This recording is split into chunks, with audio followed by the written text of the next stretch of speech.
Hi, my name's Brad. And my name's James, and we're both here at EA Brightlight for 1 week's work experience. We've been lucky enough to interview the game's executive producer, Jonathan Bunney, or JB for short. We'll be asking him a series of questions that you've been posting on our Facebook page. Hi JB, so first of all, how is Deathly Hallows going to be different from earlier Potter games?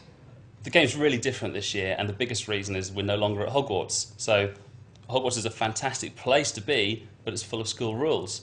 This time, Harry's out in the wilds of England. He's being hunted by Voldemort and Voldemort's deadliest allies, and Harry's having to use advanced magic, and he's using it fairly aggressively against Voldemort's Death Eaters and Snatchers and some of the most deadly creatures you can imagine. So, you know, if you compare that to Half-Blood Prince or Order of the Phoenix, it's miles different. So John, James and his sire all wanted to know, how closely does EA follow the story? And is the game based more on the movie or the book? Well, actually, it's based on both, and I know that's a funny answer, but the truth is we work very closely with J.K. Rowling's literary agents to make sure that everything we do is very true to the story.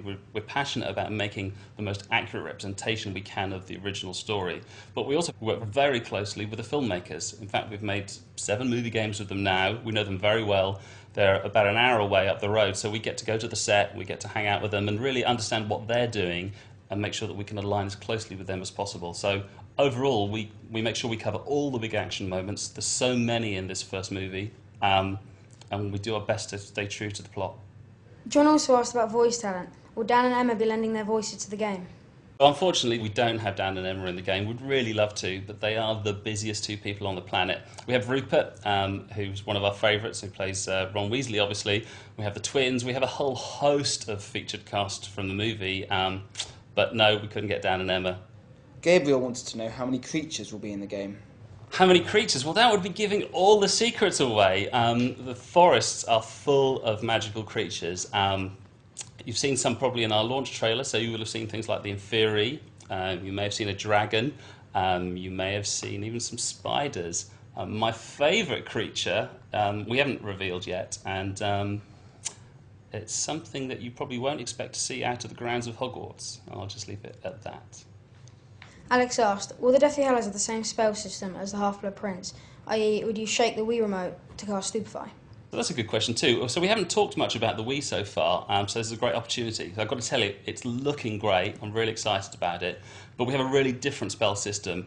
There's so much action in the game that we've realised that just constantly firing spells by shaking the remote is so exhausting that we've had to change it. So this time it's a more traditional kind of point and cast mechanism. I was wondering, what's your favourite spell in the game? So as the project's gone on, my favourite spell has changed as we've added new spells and as we've changed the way they work, and we've really got a chance to play them in the final game. I love Confundo at the moment. I played it with it this morning. It's a spell that confuses the enemy. So if you shoot them, they literally become an ally for you, and they will start shooting the other guys who were previously their friends. Renato asked several questions, including how would trophies work within the new game?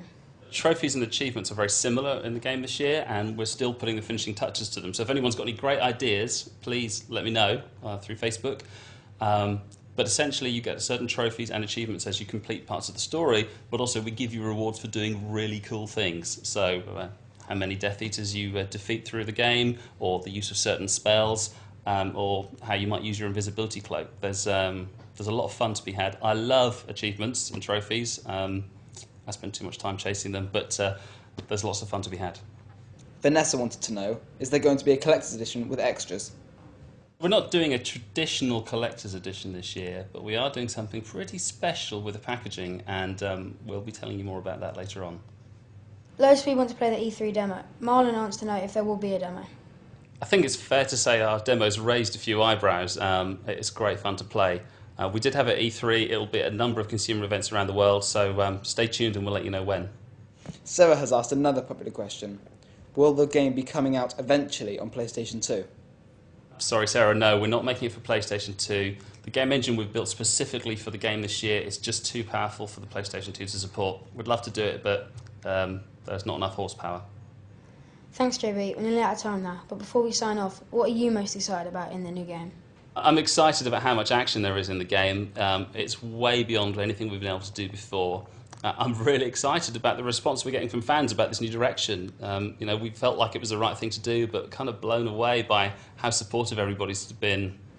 Thanks, JB. Thanks for the Facebook. I hope this video answers all your questions, and I hope you buy the new game when it comes out. Bye. Bye.